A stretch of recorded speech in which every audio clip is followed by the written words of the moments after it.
Senate leaders said Tuesday they are close to settling on their own plan to repeal and replace Obamacare as pressure mounts on them to deliver on their health promises before the August recess.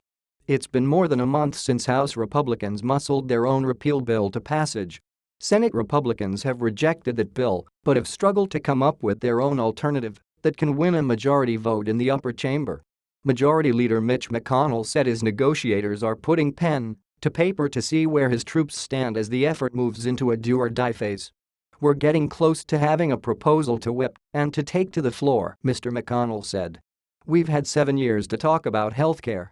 The GOP cleared a major procedural hurdle Tuesday as the Senate's main referee, the parliamentarian, said the House template comports with fast-track budgets rules Republicans are using to avoid a Democratic filibuster of their plans. Yet political obstacles remain. Rank-and-file Republicans claimed progress after yet another closed-door meeting Tuesday, yet hedged on whether they'll muster the votes for passage. "We're all cautiously optimistic that's the best I can do for you," Senator James Risch, Idaho Republican, told reporters. "We want to get this done. It's a heavy lift." The GOP faces the twin pressures of quenching President Trump's thirst for a repeal bill so he can focus on cutting taxes and patching up a wobbly Obamacare market with mounting problems. Another major insurer, Anthem, said Tuesday it is pulling out of Ohio's exchange, leaving 20 of Ohio's 88 counties without an option next year. That withdrawal follows similar exits across the Midwest in recent weeks as insurers blame both the 2010 Affordable Care Act and Mr. Trump's handling of the law. Anthem sells individual policies in 13 other states, so its withdrawal could be an ominous bellwether for the markets heading into 2018.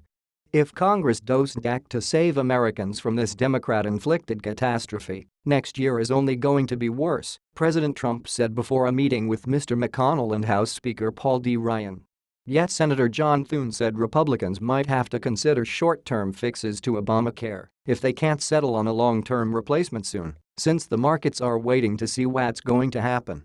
Senators who darted between meetings said they are considering ways to entice more people to hold insurance by making their tax credits more generous than the House's plan, perhaps adjusting the benefits by geography. They're also trying to rein in the 2010 law's vast expansion of Medicaid without inflicting too much pain. There are 20 Republican senators who represent states that accepted an influx of federal cash to expand Medicaid to their poorest residents, so they're seeking a soft landing. Some Democrats tried to poke holes in the House bill. For instance, they said its repeal of cost-sharing subsidies for American Indian populations fell outside the committee's handling the reconciliation process. Aides said other aspects of the bill will still have to be scrubbed in a process known as the birdbath to ensure they relate to the budget and satisfy the fast-track rules. Yet those aspects can be fixed without harming the integrity of the whole bill. If the parliamentarian had discovered a fatal error on Tuesday, it would have forced the House to hold a difficult revote. Democrats said the entire GOP effort is doomed to fail on its merits. They are not going to be able to rescue a deeply flawed bill by doling out some tax credits here and tax credits there, Senator Ron Wyden, Oregon Democrat, said.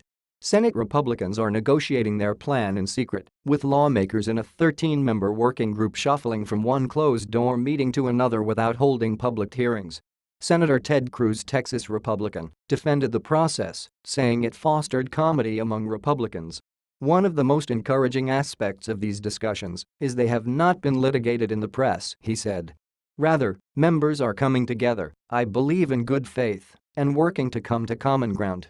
Yet some divisions emerged on Tuesday as conservatives continued to be wary of refundable tax credits for people who buy insurance on their own, arguing they replace one entitlement with another, even as centrists try to make the assistance more generous. Mr. Graham reportedly told media outlets at the Capitol that Senator Rand Paul of Kentucky was irretrievably gone because he can't support the tax credits, so the 52-seat majority is starting at 51 votes. His comments earned a rebuke from Mr. Paul's office, which said Mr. Graham should apply for an opening in their press office if he wants to make statements on Mr. Paul's behalf. Senator Paul remains optimistic the bill can be improved in the days ahead and is keeping an open mind, Paul spokesman Sergio Gore said.